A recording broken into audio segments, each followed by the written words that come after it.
Hello there. Germany is about to follow in the footsteps of the Netherlands in offering huge tax breaks to immigrants. And I fear that our new Starmer-led government will be following suit. But why?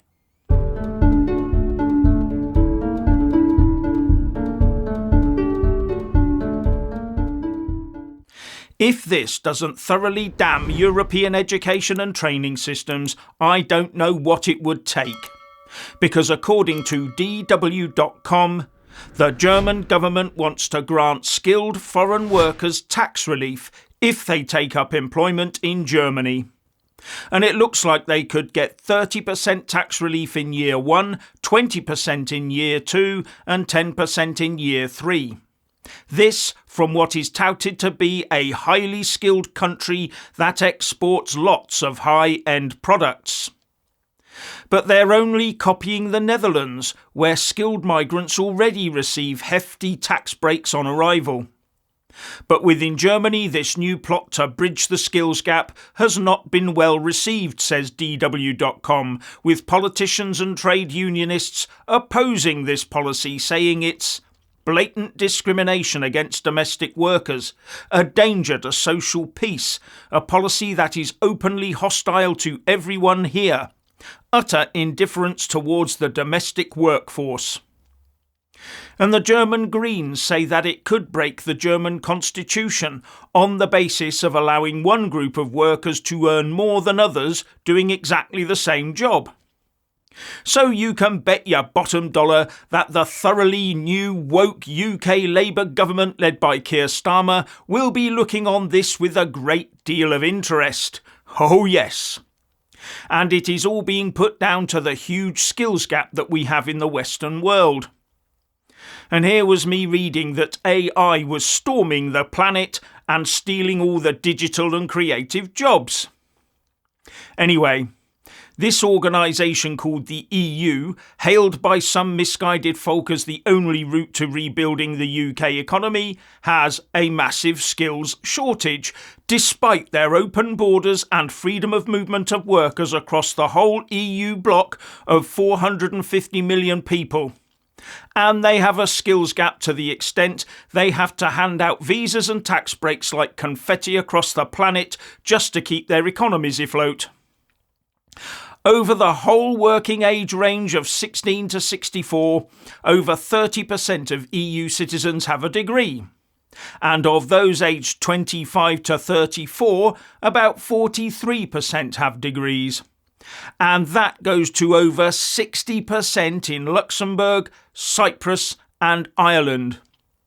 All this education and the EU has a skills shortage.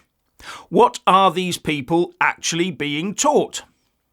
And it's little different in the UK. We're always being told about our skills and productivity gap, aren't we? Probably a rollover from all that time we spent in the EU with the likes of the Dutch and the Germans. But instead of importing skilled people, let's deal with this directly and get to the heart of the problem by importing skilled teachers, because ours are evidently failing. But what are these skills we are supposed to be lacking? If industry and the public bodies know what they require, then why is this not continually percolating across to our educational and training establishments?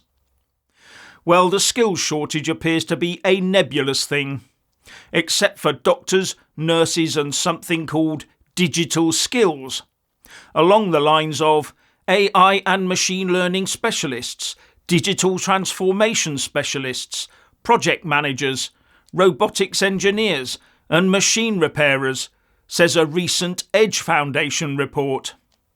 With this report saying we have a skills shortage in the UK that's caused by persistent and challenging national circumstances, like our economic uncertainty, geopolitical instability and war, the ongoing repercussions of Brexit, the recent pandemic, the need to reach net zero emissions, and the consequences of the fourth industrial revolution, as if we're the only country in the world to be suffering a skills shortage.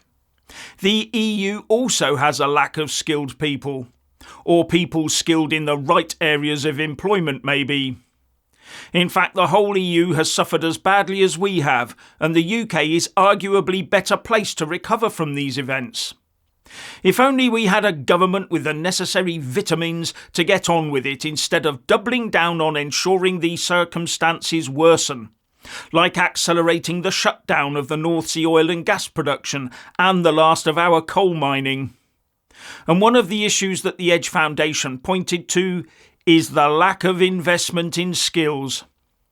So what Germany is going to do is effectively invest taxpayers' money in bypassing the concept of investing in homegrown skill, so as to ship them in from outside instead. Brilliant. Probably from areas of the world that will suffer as a result.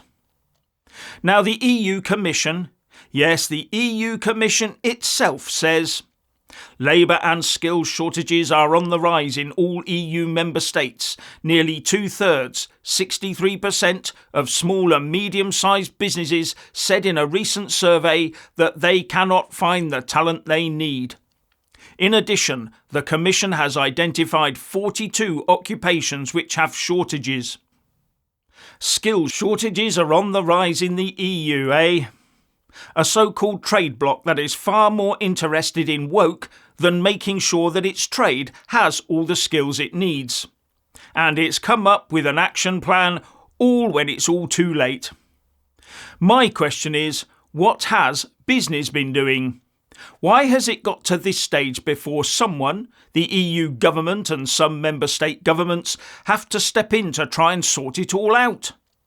And in the UK, students rack up huge student loans to get letters after their names that in all probability for most of them will never recoup what they've actually spent on getting them. And if they don't get the money, the taxpayer ends up with the bill. I also wonder how many people out there take it upon themselves to gain these shortage workplace skills, like evening classes. Just think how much they could earn if they did. And the next time a bemoaning rejoiner claims that getting back into the grasping arms of the EU would solve all our problems, just point out that the EU also has the same skills gap as we have, and we're not likely to persuade many of theirs to come over here. At the end of the day, the EU, just like our government, will open the borders wider and offer ever more sweeteners to increase immigration to fill all the gaps. It hasn't worked out for us over 40 or so years, but what the hell, as we now have a political woke dogma to follow. A political woke dogma that requires us to follow this mass immigration path. And having a perpetual skills gap makes an oven-ready excuse for it.